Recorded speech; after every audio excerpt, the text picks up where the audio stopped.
श्री स्वामी समर्थ. पुन्हा एकदा तुमचं आपल्या यूट्यूब चॅनलमध्ये स्वागत आहे. स्वामी कृपेने तुमचा आजचा दिवस आनंदात जाओ ही स्वामीचरणी प्रार्थना करते आणि आजच्या व्हिडिओला सुरुवात करते. 2025 आता शेवटच्या टप्प्यात पोहोचले असून डिसेंबरचा हा आठवडा ज्योतिषशास्त्रीय दृष्टीने अत्यंत महत्त्वाचा मानला जातो. या काळात ग्रहस्थितीत मोठे परिवर्तन घडणार असून त्याचा थेट परिणाम आर्थिक व्यवहार, करिअर, आरोग्य आणि कुटुंबीय जीवनावर दिसून येईल. धनु राशीत ग्रहांचा महामिलाप आणि चंद्राच्या विविध राशीतील गोचरामुळे अनेक शुभयोग निर्माण होत आहेत. काही राशींसाठी हा काळ गुंतवणूक, नवी सुरुवात आणि मोठ्या यशाचा सुवर्णकाळ ठरणार असताना काही राशींनी आरोग्य, निर्णय आणि वाणीवर विशेष नियंत्रण ठेवण्याची गरज आहे. या 5 राशीच्या लोकांनी नोकरी आणि व्यवसायात लपलेल्या शत्रूंपासून सावध राहणे आवश्यक आहे, नाहीतर ते तुमचे नुकसान करू शकतात. चला तर मग कोणत्या आहेत या 5 राशी आपण या व्हिडिओतून पाहणार आहोत. धनु राशीतील बुध गोचराचा राशींवर होणारा नकारात्मक परिणाम. ग्रहांचा राजा राजकुमार बुध 29 डिसेंबरला धनु राशीत प्रवेश करणार आहे. बुध 17 जानेवारी 2026 पर्यंत धनु राशीत राहील. बुधाच्या या राशी बदलामुळे 5 राशींना शत्रूमुळे त्रास आणि आर्थिक अडचणी येऊ शकतात. पहिली रास आहे वृषभ.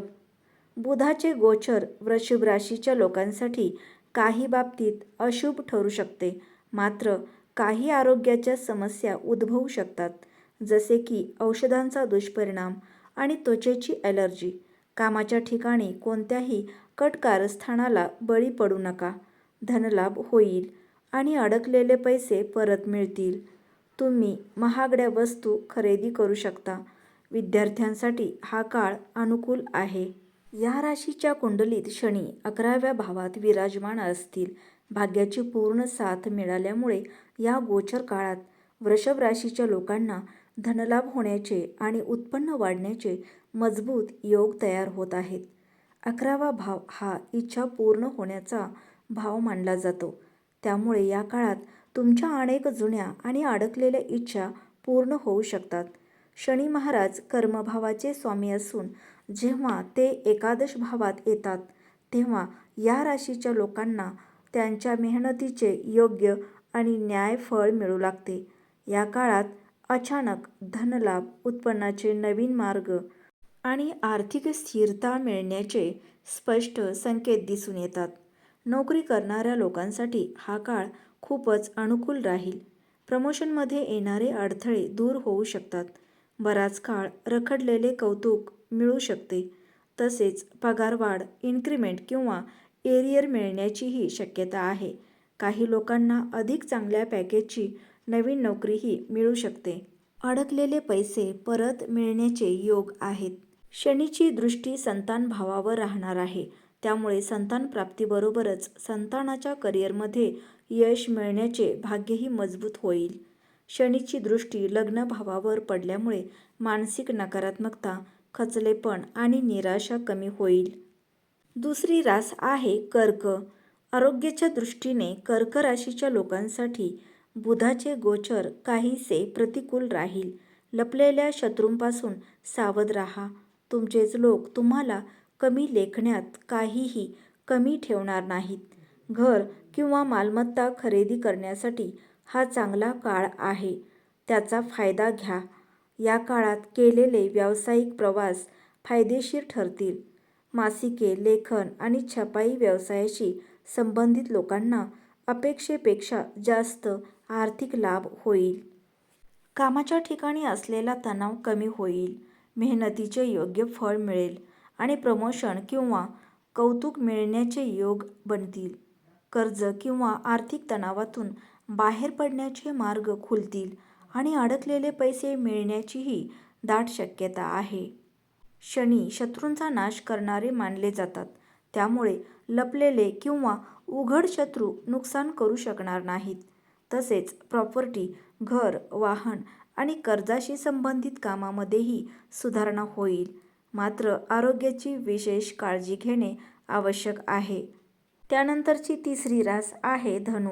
धनुराशीच्या लोकांसाठी बुधाचा धनुराशीत प्रवेश अनपेक्षित परिणाम देऊ शकतो. तुम्हाला न्यूनगंड जाणवू शकतो, पण आत्मविश्वास टिकवून ठेवा. प्रत्येक काम किंवा निर्णय विचारपूर्वक घ्या. वादविवाद टाळा.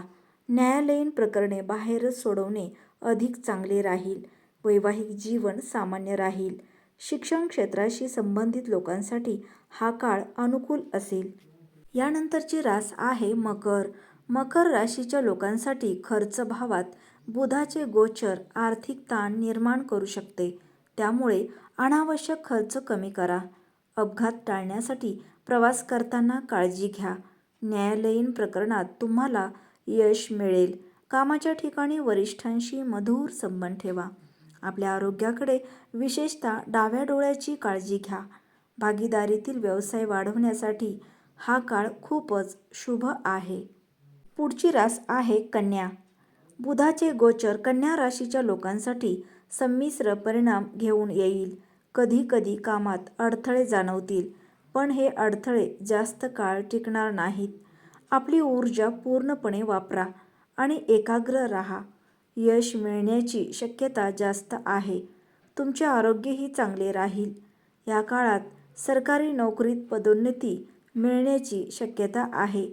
वैवाहिक जीवन आनंदी राहील. गुंतवणुकीसाठी हा काळ अनुकूल नाही. पुढची रास आहे तूळ.